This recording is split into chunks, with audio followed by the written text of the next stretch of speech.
a special thank you and a special acknowledgement that we will never leave the side of our Somali Minnesotans. Here's our pledge to you. Our Somali Minnesotans, your great-grandchildren will still be here when that orange clown is in the dustbin of history. You will be here. Yeah, so we actually think that Ilhan Omar definitely committed immigration fraud against the United States of America. And I talked to Stephen Miller about this actually recently. We're trying to look at what the remedies are. That's the thing that we're trying to figure out is what are the legal remedies now that we know that she's committed immigration fraud?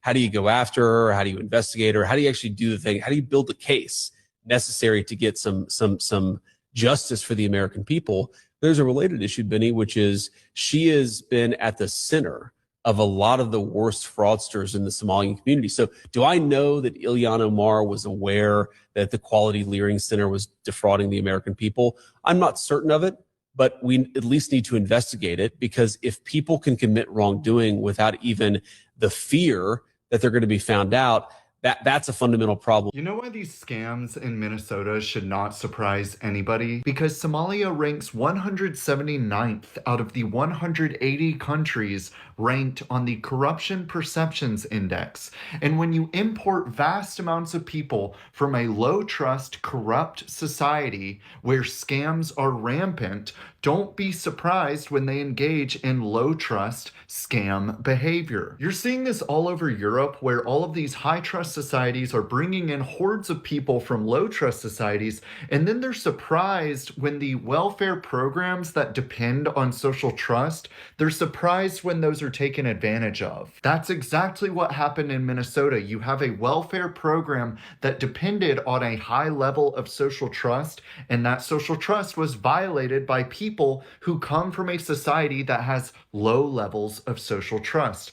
Again, they were ranked 179th out of the 180 countries ranked on the Corruption Perceptions Index. Don't be surprised. About the Somali fraud in Minnesota, USA, I really think people need to start seeing the bigger picture here. Do you really believe that some Somali people living there in Minneapolis could get away with defrauding the state for, say, $9-10 billion a year? Of course not. Washington, D.C. is totally involved in this and not only allowed it to happen, but made it happen. So that's because Israel recently recognized Somaliland, part of Somalia, as an independent state. Why would Israel do so? Well, they need a place to deport the Palestinians to. But you don't just get a piece of land where you can deport 2 million people to.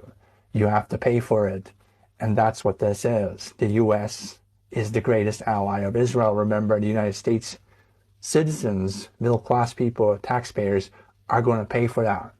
This whole scam, the Somali care system scam, whatever, to me looks like an annual rental agreement where the U.S. taxpayer is now forced to pay $10 billion a year to the Somali elites, to Al-Shabaab, the terrorist organization, and so on, in exchange for a piece of land where Israel can then deport the Palestinians to. Your whole government is corrupt, okay? And this is just Somalia. Imagine what the USA is doing with India. Imagine how much money you're bleeding. Hello guys, welcome back to my YouTube channel. I'm Harrison. Look, flocks don't realize just how a case has to be built in order to persecute someone. You can't just snap your finger and throw people in prison without evidence that's who's in courts.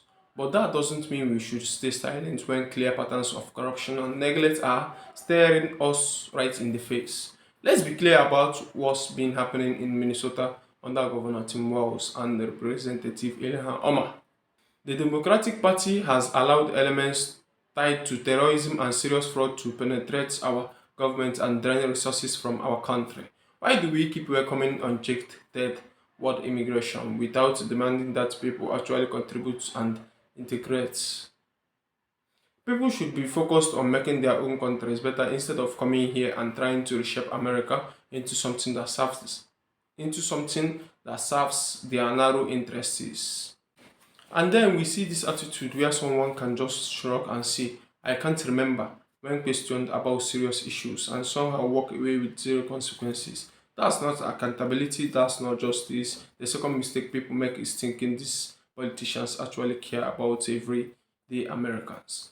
No, the amount of kickbacks and unreported funds coming from certain Somali community networks reportedly makes up around 75% of some of these officials' annual income. That kind of influence by silence and protection. So why is he not in prison?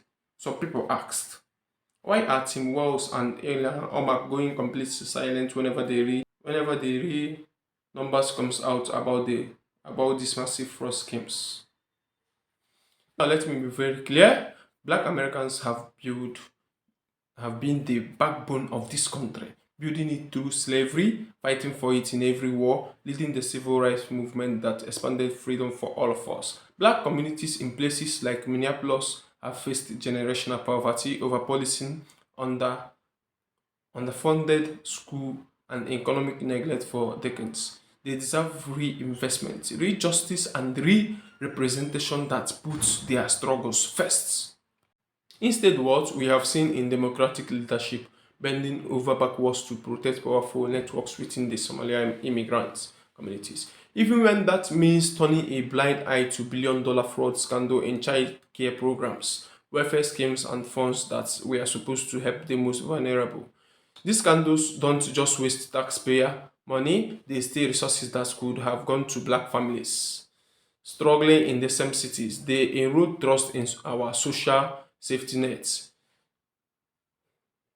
The very programs progressive fight to protect, this isn't about hating immigrants. Most immigrants, including many Somali who came here genuinely seeking safety, want to build better lives. But when political machines patronize campaign donations, ethic voting blocks, and fear of being called racist over rooting out corruption, especially when some of that money has allegedly flowed back to unsuitable regions with terrorist ties. It betrays the working classes and especially black Americans who have waited longest for their fair share.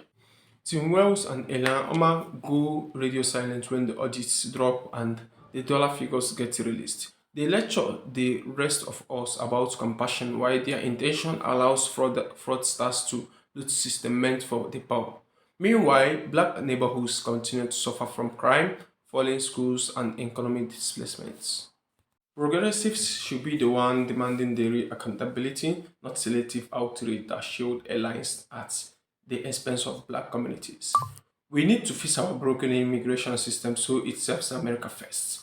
Vet people properly, accept integration and contribution, and stop letting political kickbacks dictate policy. Because if we keep pretending I can't remember, it's a fine defense for negligence that harms our most marginalized citizens. Then we are out building a more just society. We are just protecting the connected while black Americans pay the price. What do you think?